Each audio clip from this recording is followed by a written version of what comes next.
All right. All right, everyone.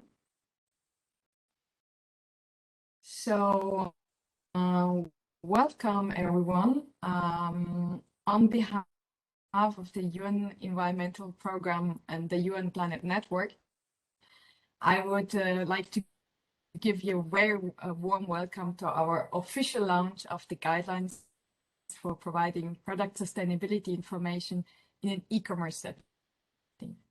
My name is Daniela Liebeträger. I work in the UN Consumer Information and Eco-Labels team, and I will guide you through this webinar today. Next slide, please.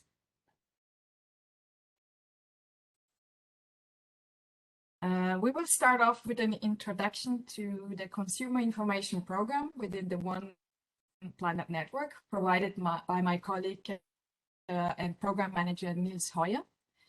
Then we will have Jan Christian Bologna and Johanna Mützel from Adelphi presenting us a little bit the background of the project and then the new e-commerce guidelines. We're also very glad to welcome Yukion Hu from Consumers Korea and Bethan Lawlin from Consumers International, who will share their views about the new guidelines. And we'll finish the webinar with a Q&A session.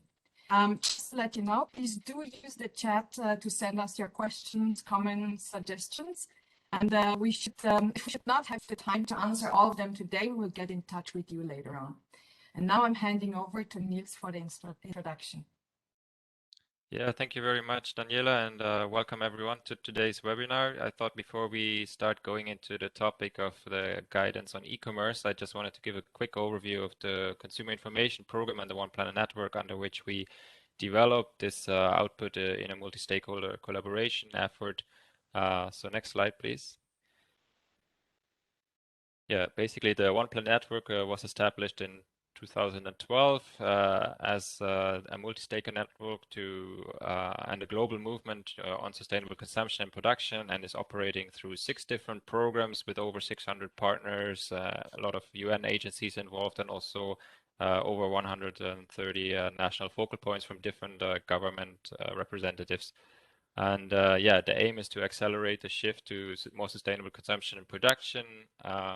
Yeah, in relation to the Sustainable Development Goal 12 of the 2030 agenda, we believe it's a very central sustainable development goal that is kind of connected to a lot of the other goals. And yeah, we know that we need to shift towards more sustainable patterns of consumption and production to tackle the planetary crises of climate change, biodiversity loss, and pollution.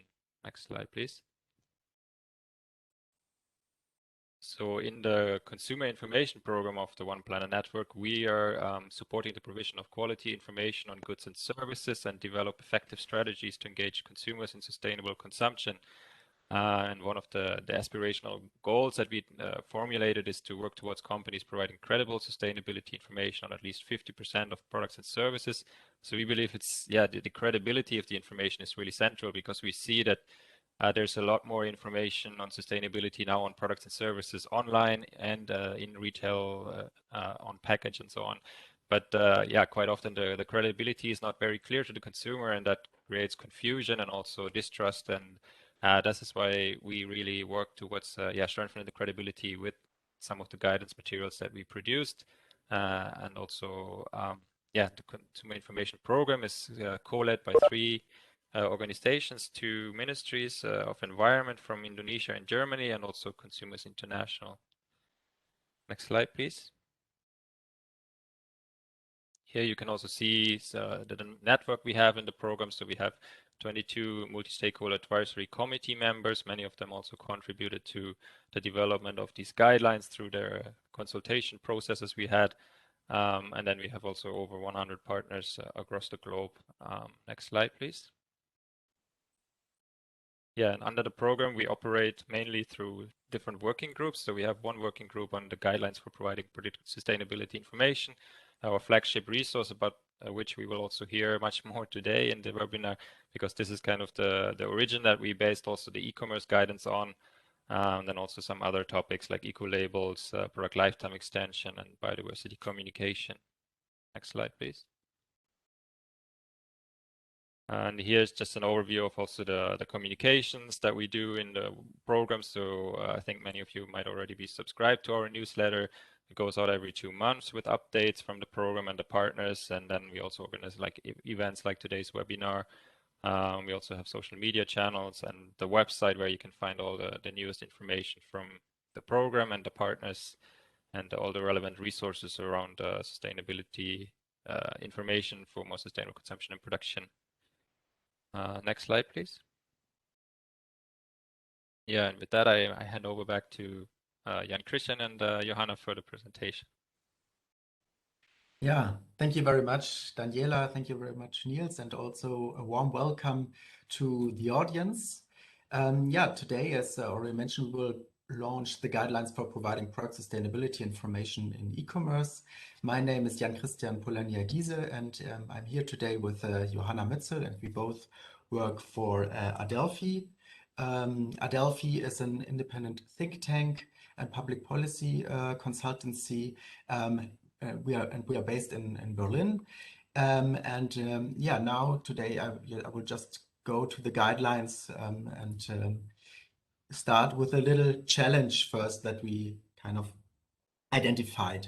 When the European Commission started a screening of websites for greenwashing, such as a so-called website sweep, they found out that 42% of claims made on websites are exaggerated, false, or deceptive, or could qualify as unfair commercial practices under EU rules.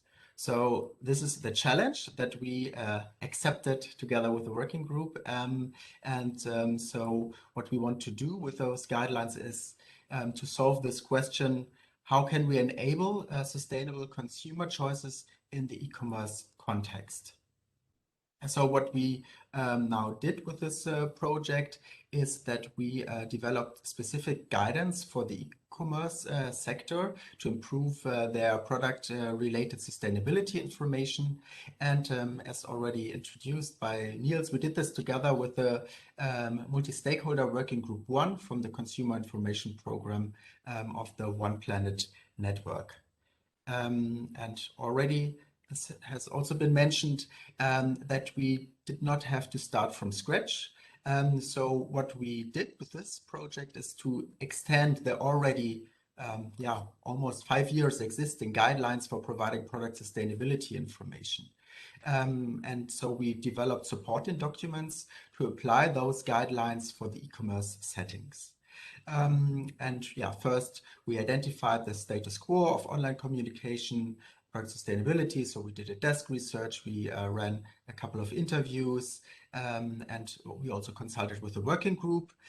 From this, we developed various drafts of guidance materials, cover all the 10 principles of the guidelines. And yeah, now we are already in the last phase. So disseminating those findings and project outputs online and via webinars and trainings. Just that you get a rough idea of the guidelines for providing product sustainability information. So the basic guidelines, if you're not familiar with those. So those guidelines describe 10 principles, 5 fundamental principles on reliability, transparency, relevance, and accessibility and clarity of consumer information. So it actually defines how can you kind of develop rules for how consumer information should be delivered to consumers. So it should be reliable, transparent, and relevant, and so on. So those are the musts. But then we also developed 5 aspirational principles. 5 years ago. I've also been part already in this process. And we also developed those aspirational principles where we looked at, okay, how could this consumer information kind of incentivize sustainable product consumption by kind of issues of behavior change, or how could it address longer term impacts? How can it address the 3 dimensions of sustainability information in the best way? How can it foster collaboration? And how can it make use of multi-channel and innovative approaches? and yeah, how can it also cater or help the consumers to compare different consumer information sources within each other, or how it can help consumers to compare one product to the other based on its sustainability attributes. So now we developed 10 two-pagers. So for each of those principles that I've just quickly presented, we developed a two-pager which is specific for the e-commerce. So it's not reinventing those principles, it's actually building on them and kind of clarifying those principles for the e-commerce context. And those 10 two-pagers are available from today on. And now we will, just to give you an idea, like deep dive into those guidelines. So we just will present 5 of them, but then you get an idea what you can find there and how it can be useful for your work or how it can be useful in general.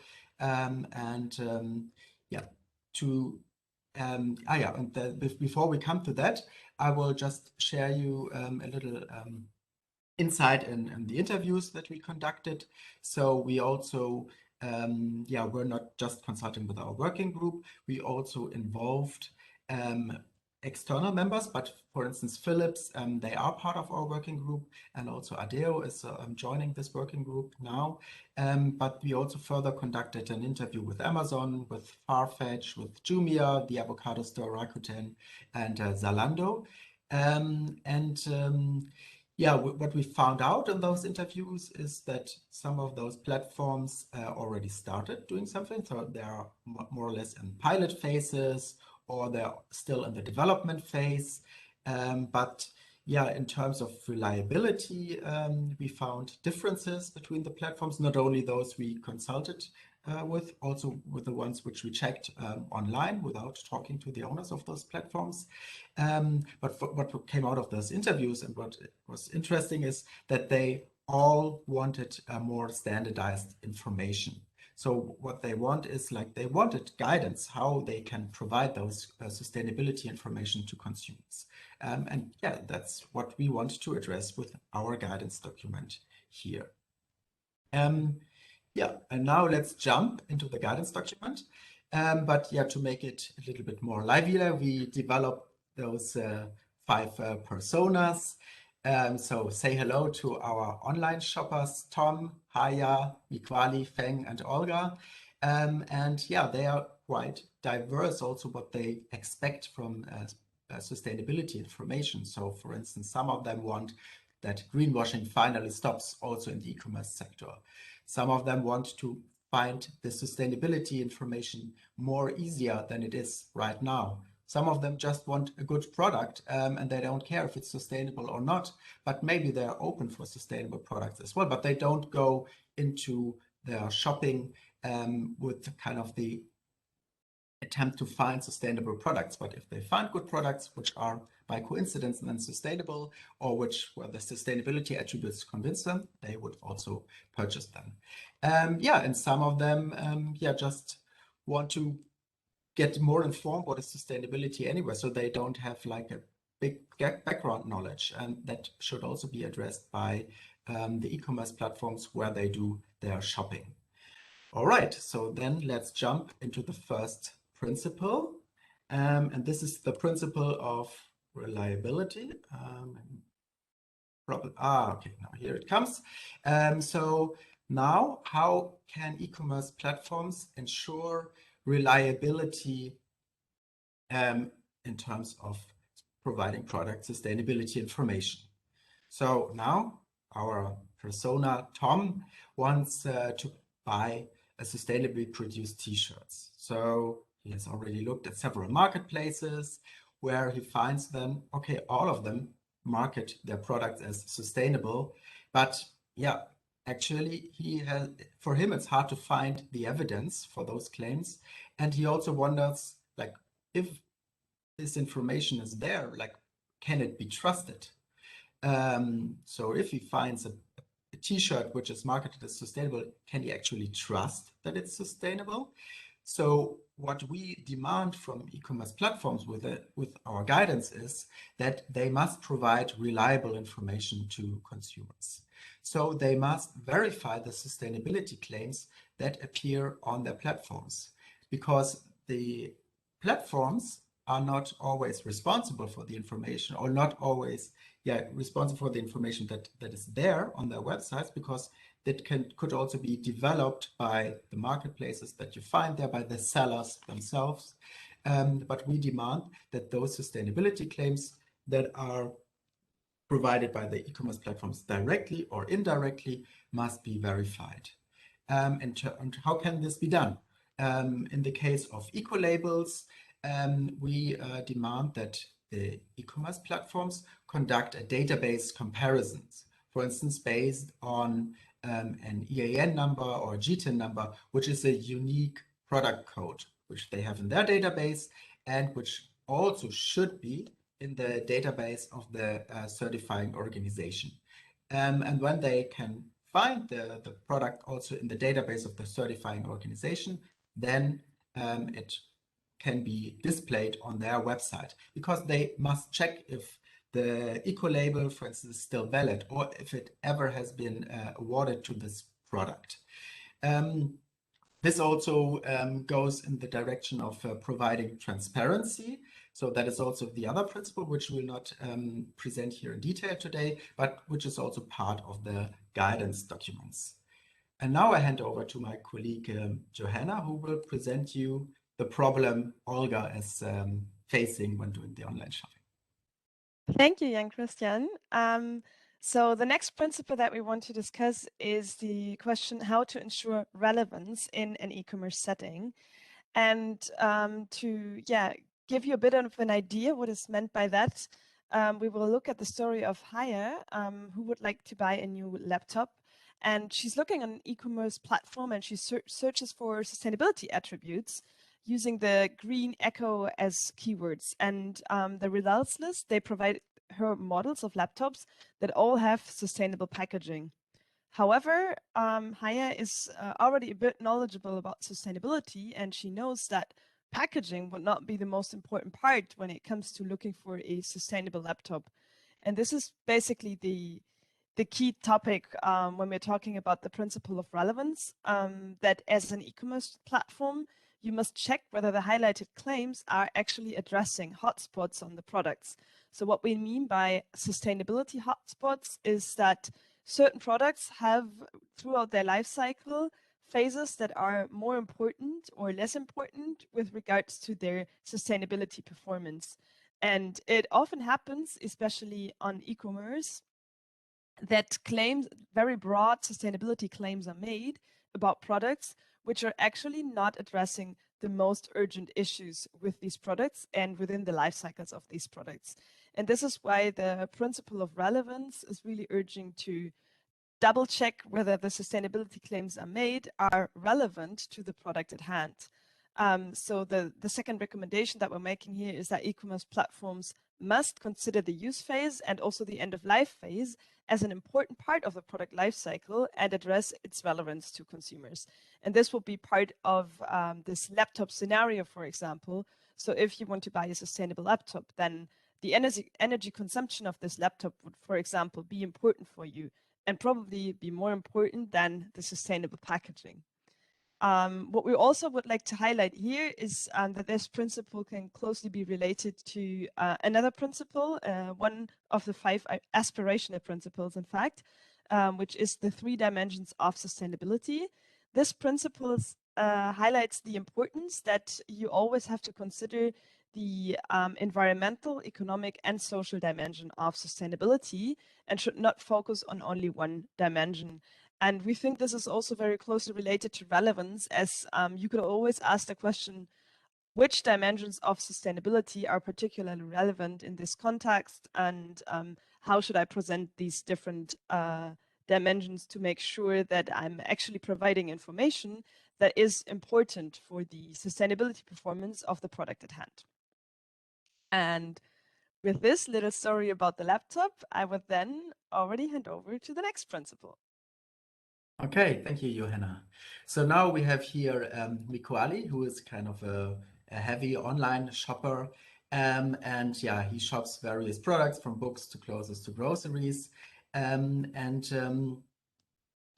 he knows that those online platforms, they offer sustainable products, but for him, it's really hard to find. It's really difficult for him to find those products, even though, yeah, if he's familiar with some of the platforms, yeah, it's always like several clicks that he has to do. So what we demand also in this regard is that the information should be or must be made accessible to consumers. And so that also means that the products that have a sustainability attribute, they must be easily found.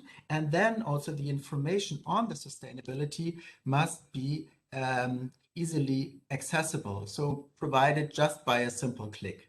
And what we also demand is that, yeah, the online shoppers, maybe also those who are not in the first place looking for a sustainable product, also are kind of guided and taken by the hand, let's call it like this, and yeah, make it easy for them to find those products via sustainable product collections, for instance.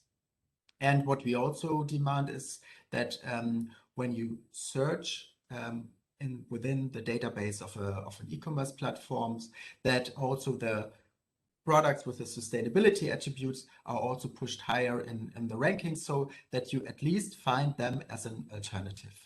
And for Mikuali, yeah, then it would be also more easier in the platforms where he usually goes, but also to the new platforms which he kind of discovers and where he also wants to find more sustainable products. Yeah, this is also related to another principle that we describe in the guidelines. So the principle of multi-channel and innovative approaches, so that you have the possibility to make use of several information sources during your customer journey. And so that you get some information along the way in several stages of the customer journey, or maybe even when you're not shopping, when you're still at the first point of the customer journey, when you kind of are looking for new information on products and things like this. Also get those information in an easy way, and maybe use we also ask, and this is only a should principle, we also ask platforms to maybe make it playful for consumers to find those product sustainability information, use kind of approaches of gamification. All right, let's come to our next shopper, Feng. So handing over again back to Johanna. Thank you.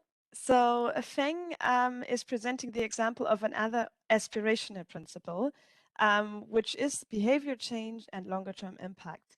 So Feng is in a situation in which he likes to shop conveniently on the internet, and he always uses his favorite e-commerce platform. And he often also used the recommendation feature, which is probably known to all of us when you frequently use the same platform, that the platform starts to recognize your shopping behavior and then recommends you products based on the things that you did in the past. However, Feng also recently informed himself more about sustainability and started to care more about climate change. And now he would like to change his shopping behavior in the future, and he would like to lower the impact of his own shopping behavior. So the question that he asks himself is, how can he make sure that the products that are recommended to him reflect this change of mindset, and that he's not only caught in old behaviors and only finding the products that he shopped in the past. And we recommend that e-commerce platforms should allow customers to actually break free from recommendations solely based on their search history, because this makes it just very difficult to change your mind and to become more sustainable in your shopping behavior in the future. And e-commerce platforms should support this by making customers aware of their own unsustainable shopping behavior, and also let them compare with others. For example, by using gamification approaches And yeah, to illustrate this a bit more, what we could imagine for e-commerce platforms is that when you have your shopping cart, there could also be an icon with the CO2 impact right next to the shopping cart, always showing yeah, how your CO2 impact changes when you add another item to your shopping cart, and also maybe allow customers to play a bit around with looking how certain products, I don't know, backpacks from different brands would change this CO2 impact to the positive or the negative. And this would then also, yeah, have a long-term impact on behavior change and really influence customer mindsets. And this is what we all want to head with this, that behaviors have a sustained sustained change towards sustainability. And another thing that we would like to mention here is the fundamental principle of I think it's also an inspirational one, is the principle of collaboration. Because the principle of collaboration could actually help in implementing behavior change and longer term impacts. An example would be that e-commerce platforms collaborate with other platforms like Fixit that explain to customers how they can repair their products and extend the lifetime of their products. And those kinds of collaborations would then also have an impact on long-term behavior change. And with that, I hand over to Jan Christian for our last example. Thank you. So yeah, now we have here Olga, and she wants to purchase a new couch. She wants one that has the best sustainability performance in its category. But she's a bit lost because she doesn't know on which basis she should compare it, and what are the different product alternatives that are there on the market. So what she would need and what we kind of would ask for, and this is now an aspirational principle again, is that e-commerce platforms provide standardized information, also between different e-commerce platforms, but mainly also within one platform, so that actually Olga has a chance to make those product comparisons.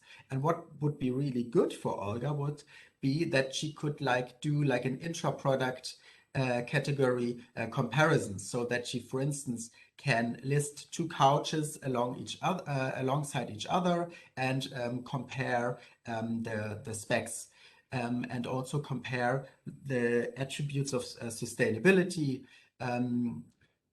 to, for instance, when you look at couches, then textiles could be a hotspot, and then water consumption could be a hotspot. For instance, then it would be for Olga really helpful to compare the water footprint of couch A to couch B and see which is performing better.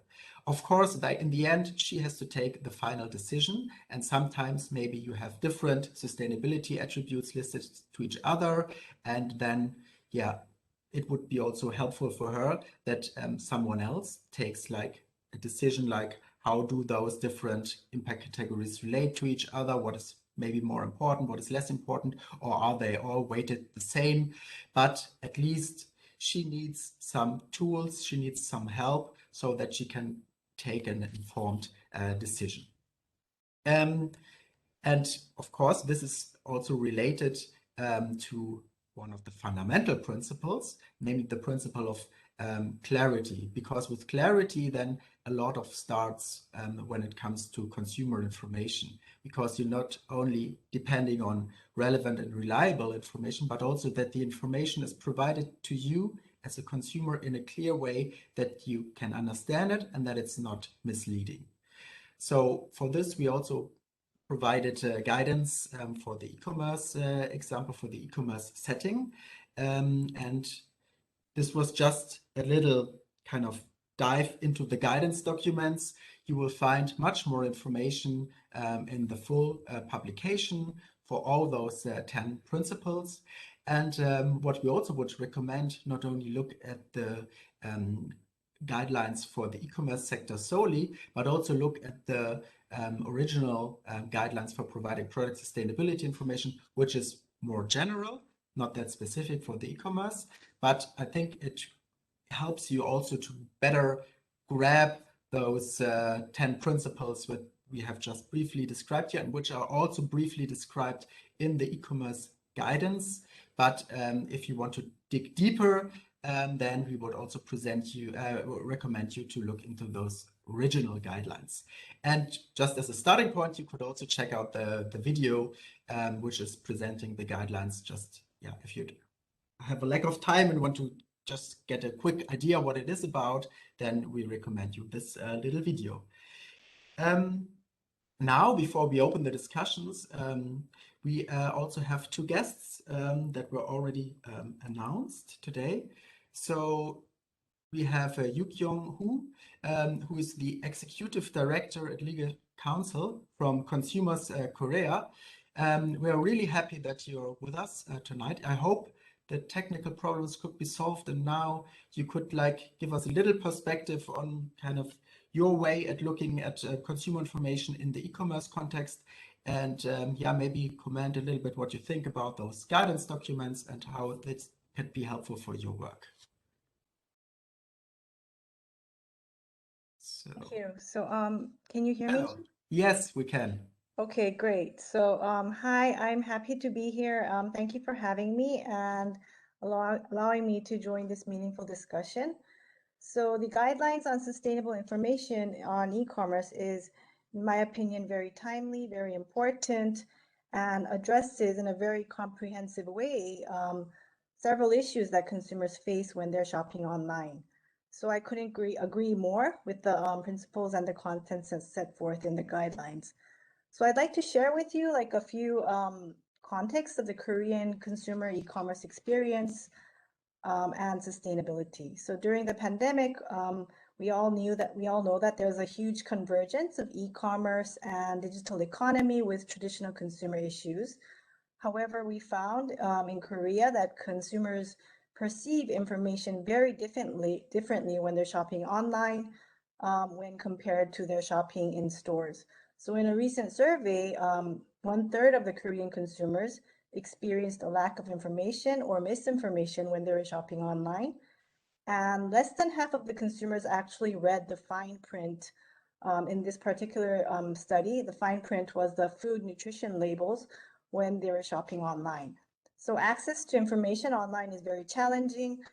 Consumers are often required to click on more buttons or scroll down for more detailed information. The fonts might be smaller, the text might be blurrier, and so forth. So unless consumers are actually actively seeking information, and even when they're seeking information, sustainability information is just not prominently there available for the consumers in the online environment.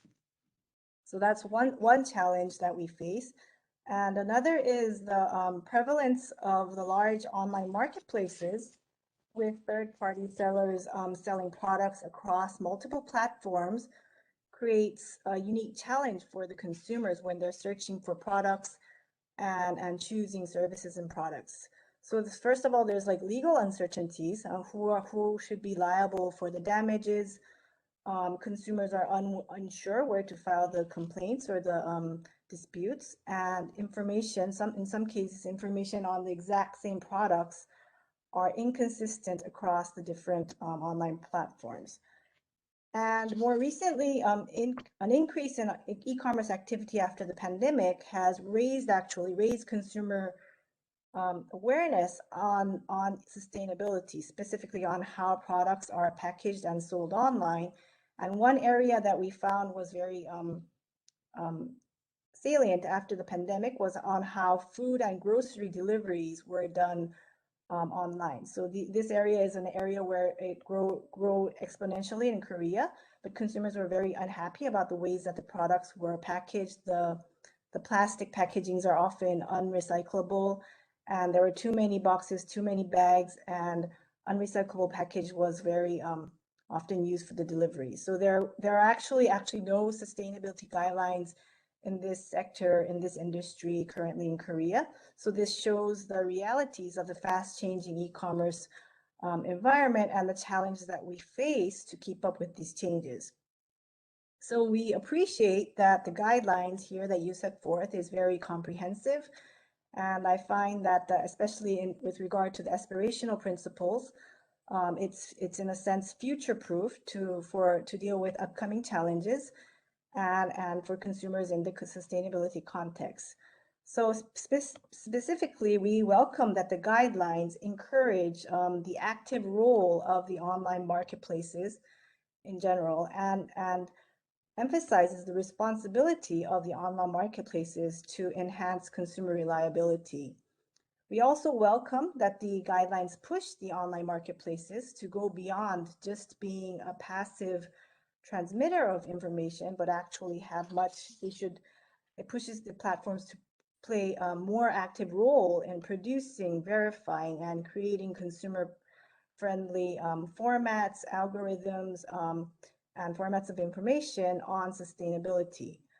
And we also welcome that the guidelines highlight the importance of accessibility of information and understand the nature of what consumers face, the challenges that they face online. So as a consumer organization in Korea, we look forward to engaging in a meaningful dialogue with the e-commerce industries within Korea and government authorities with these guidelines and to encourage them to work together and cooperate so consumers can make more sustainable choices. Thank you.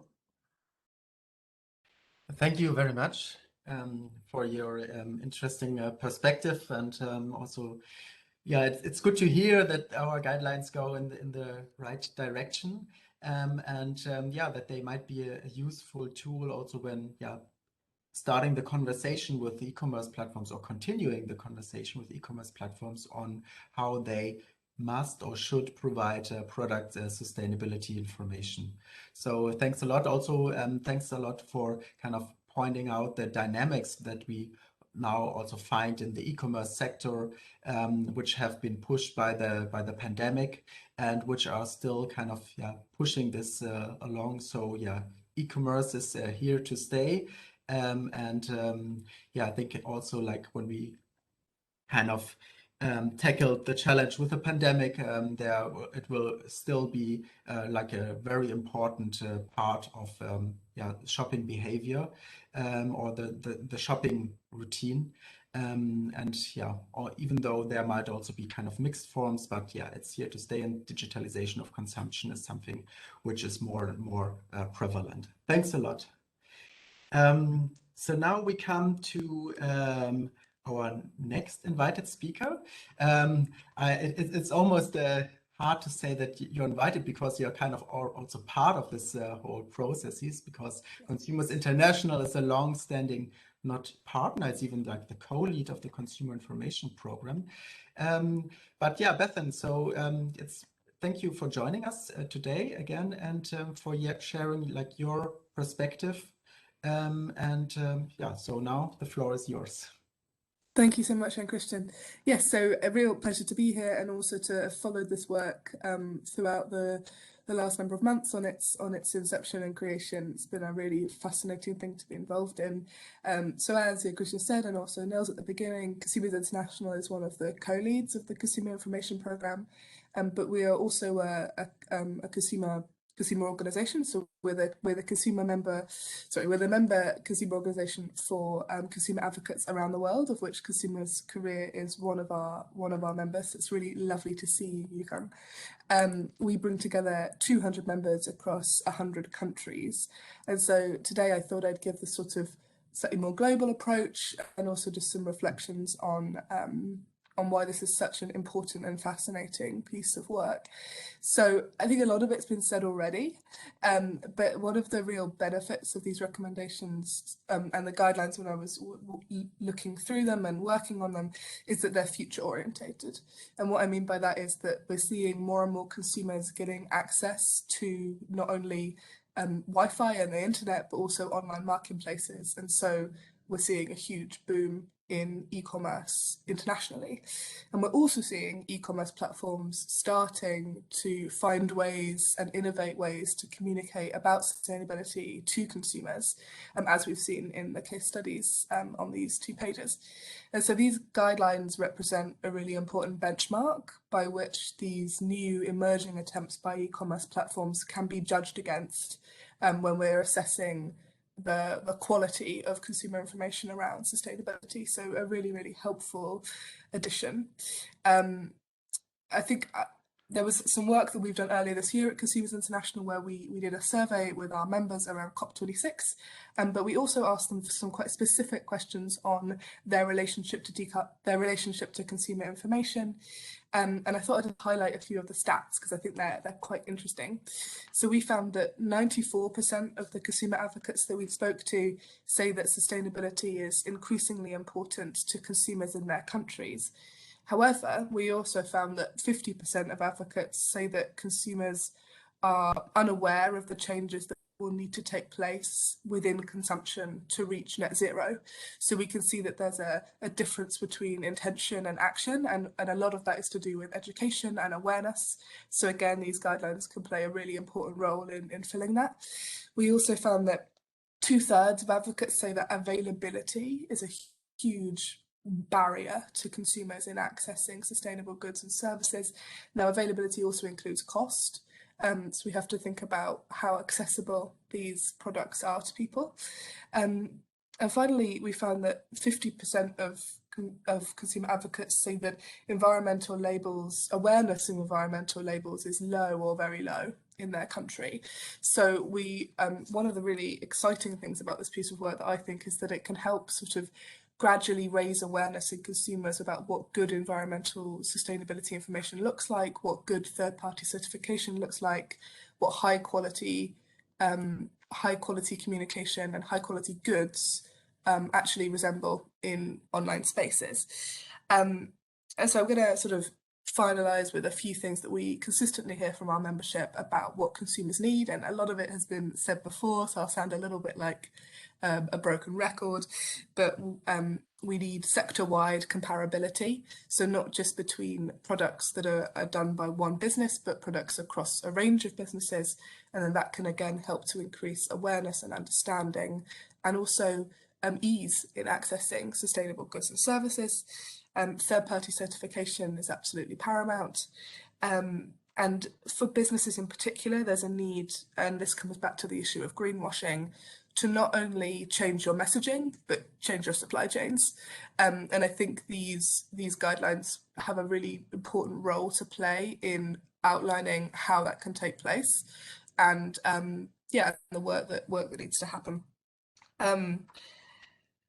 And finally, again, it's been mentioned before, but the need for collaboration between businesses and between sectors to make this as easy as possible for consumers and to make sustainability the default choice rather than an expensive or burdensome thing that consumers have to choose. So I think I'll leave it there. But thank you so much for the opportunity to share, and I look forward to any questions that might be raised by the audience. Thank you so much, Christian. Thank you, Bethan. Yeah, I really like this making sustainability the default choice. I think that's really a good sentence that hits the point on the nail, and what we also want to try to address with our guidelines here. And what I also liked is that you kind of pointed out the kind of dynamic that we find with e-commerce, and that it's something which is also developing in regions where it has not been that important in the past. But yeah, for instance, we also talked to Jumia, which is an e-commerce platform in Africa and several countries there. And of course, their sustainability is not the main topic at the moment, but of course it will also become one because the interest is there among the population.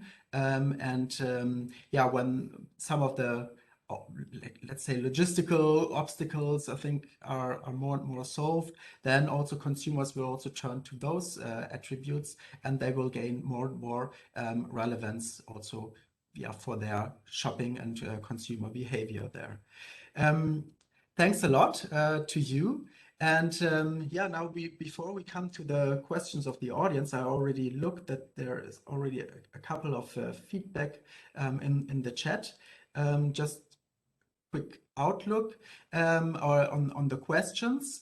So for the other members of this call, participants of this call, so you get a little guidance. You could also ask different questions. So maybe we would be interested.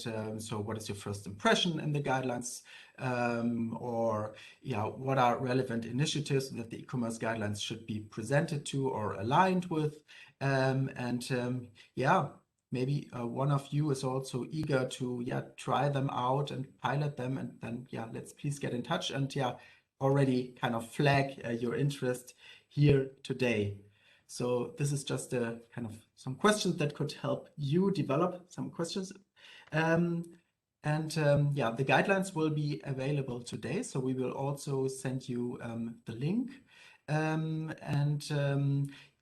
It has also been asked if the presentation would be available. We could also make this available, but the main information then would be in those guidelines. And it's we try to write them in an easy way so that they also are themselves accessible. So it's based on the principle that we are kind of raising for product sustainability information. We also tried that.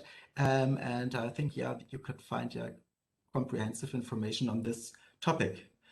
But now I would stop talking here and maybe we can already start with one of the questions that I found here. And I think, Daniela, we could also, people could also raise their hands. But I think it's always difficult to come into the discussion. So I will start with one question that I already found here, which was set up pretty early. So there was one question from David Jensen, which data sets and standards are needed by e-commerce platforms to enable product lifecycle comparability by consumers? Do we now have a robust LCA standards in place that ensures comparability data is available? Well, I think you addressed like a kind of a very controversial issue because, for those who are not so into LCA, well, the ISO LCA standard, it's more an internal tool. So you could use it for developing your product. You could use it for identifying the impact along the life cycle of a product, but it's not so well fitted to doing like side-by-side product comparisons.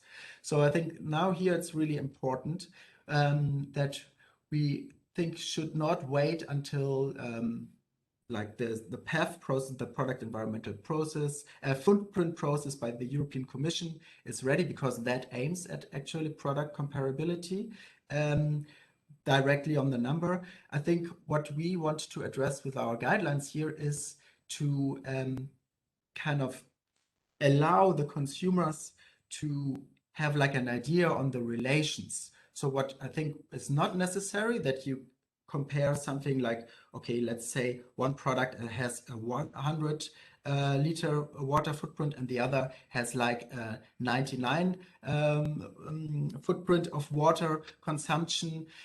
No, I think what we more want is like to have kind of like categories like red, yellow, and green or something like this, which would also be more accessible to consumers and kind of to provide like a feeling among consumers also, like, is this very consumptive in one category and the other is less consumptive, but not look so much at the little numbers, but more look at the relations, and I think that is important also for this regard, and that's why we also kind of recommend to use hotspots approaches. The UN has recently kind of provided a tool for this. There's also a long-term subject of the life cycle initiative, also the PEF the product environmental footprint process. The European Commission is addressing this issue. So there are several tools, and also the sustainability consortium is also addressing this issue. So there are tools available, and sometimes also even kind of outstanders, like a platform called Finch is doing this with data, or with website scraping and approaches like this, and yeah, provides this kind of classification of product impacts. But the important thing is, like, don't be too specific in that way, and make it easy and understandable for consumers. So now maybe Daniela, it would, or Johanna, you could help me out which other questions are here, or if somebody's raising the hand, because I'm not seeing it right now. Christian, I will help you. I will help you out. Thank you. Sorry, Johanna. I'm just keeping my camera off, so my sound quality is much better. I will just, I have seen a question from Rakesh, who is asking if it is correct that some of the e-commerce companies like Amazon and Rakuten will be piloting the guidelines. Well, I mean, if they are going to step forward and commit to pilot them, that would be great. But actually, all the companies that Jan Christian mentioned before have been contributing to the guidelines. So we conducted different interviews with them, and also to see how they're doing it and what their best practices is. Then Rakesh had another question. I will read it out. While the guidelines for e-commerce companies is crucial for enabling a level playing field, are there criteria within aspirational level whereby companies come together to develop education campaign criteria for middle high school children? Maybe Jan Christian, if you could answer Rakesh's question.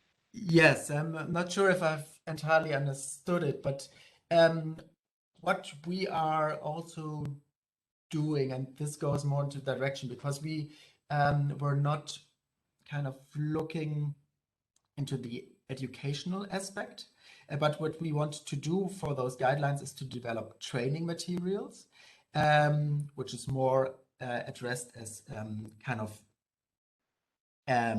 training the stakeholders or the workers on which are working for e-commerce platforms, or also like marketplaces or sellers, to kind of better understand those guidelines.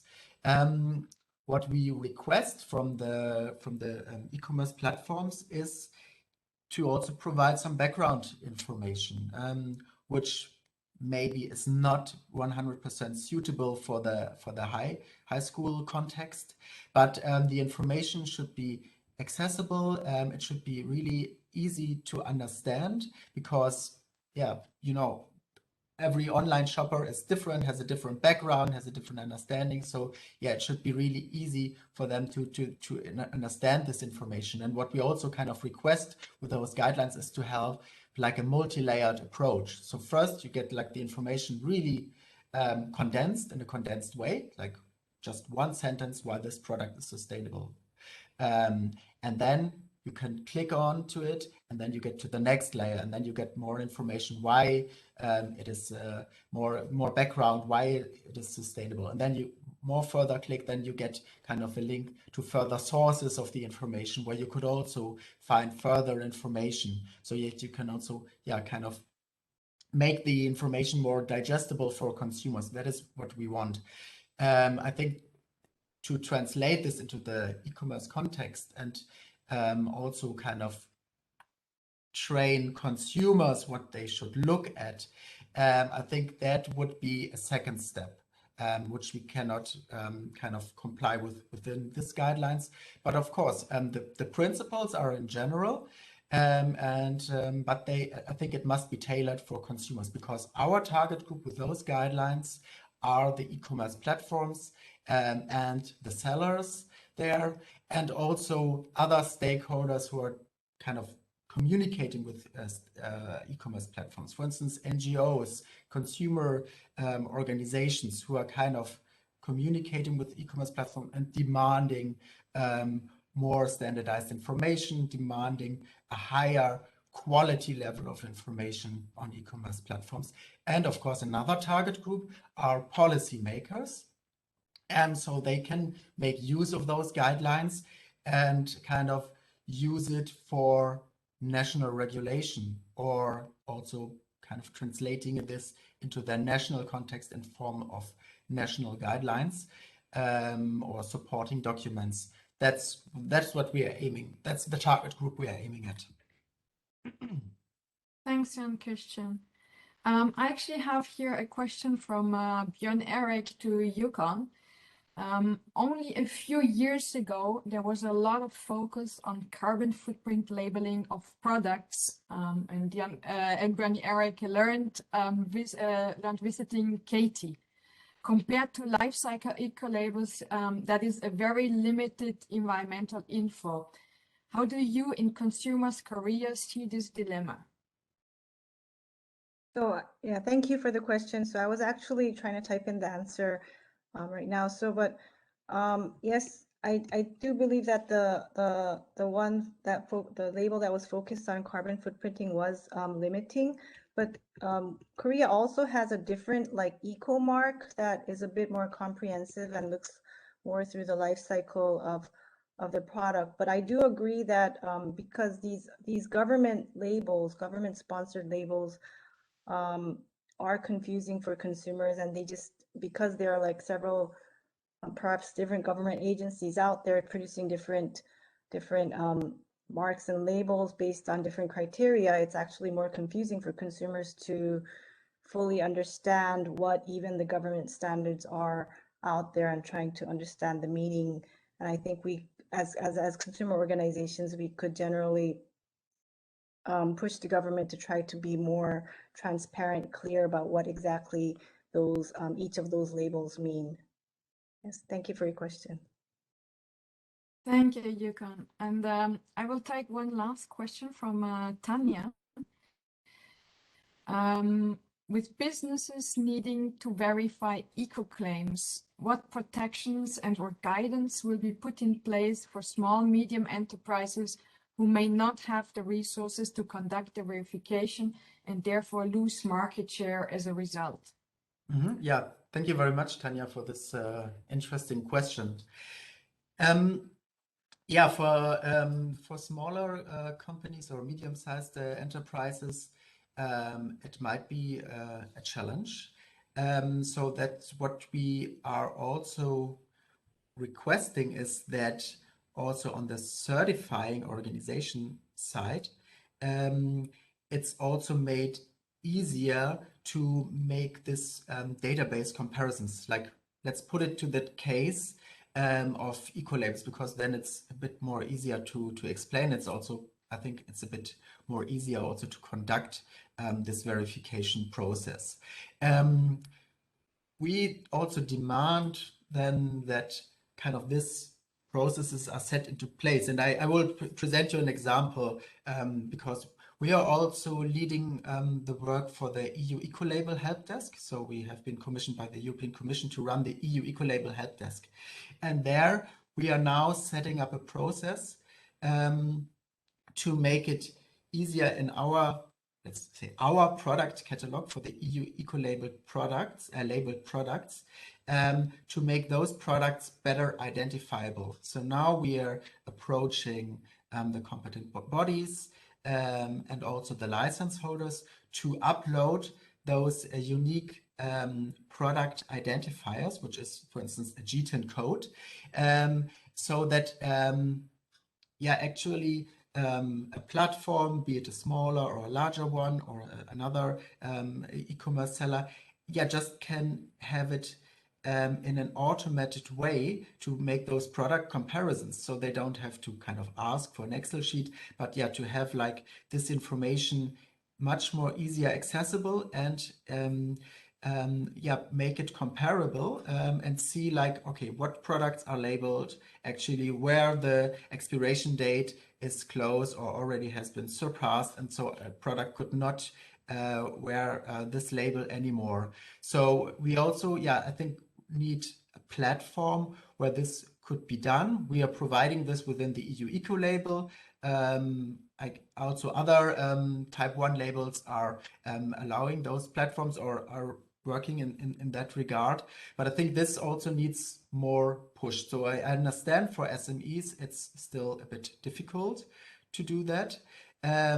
So that's why we kind of need like a collaborative approach that different e-commerce platforms, the certifying organizations work together hand in hand to make it not only this information accessible for the large e-commerce platforms, but also for smaller players and for SMEs. So I think, yeah, SMEs actually need a support here in that regard. Yeah, thank you. Thank you, Jan Christian. Well, I'm really sorry, but we're already off of the time. So I really hope that you enjoyed today's webinar, and I hope, or we hope, you will be able to integrate the e-commerce guidelines in your daily work. We would be also really interested in receiving any feedback you may have on the guidelines. They will be available on the One Planet Network after the webinar, but also we will also send them to all the participants. And please do not share, do not hesitate sharing them also within your different networks. With that, I would like to thank Jan Christian and Johanna and Yukion and Beton, and also Niels. I'm sorry, I've almost forgot my colleague Niels. For the presentations, and thank you all for the participation and the interest, and I hope we will keep in touch. Have all a really nice rest of the day. Thank you. Thank you. Bye-bye. Thank you. Bye-bye. Bye-bye. Thank you.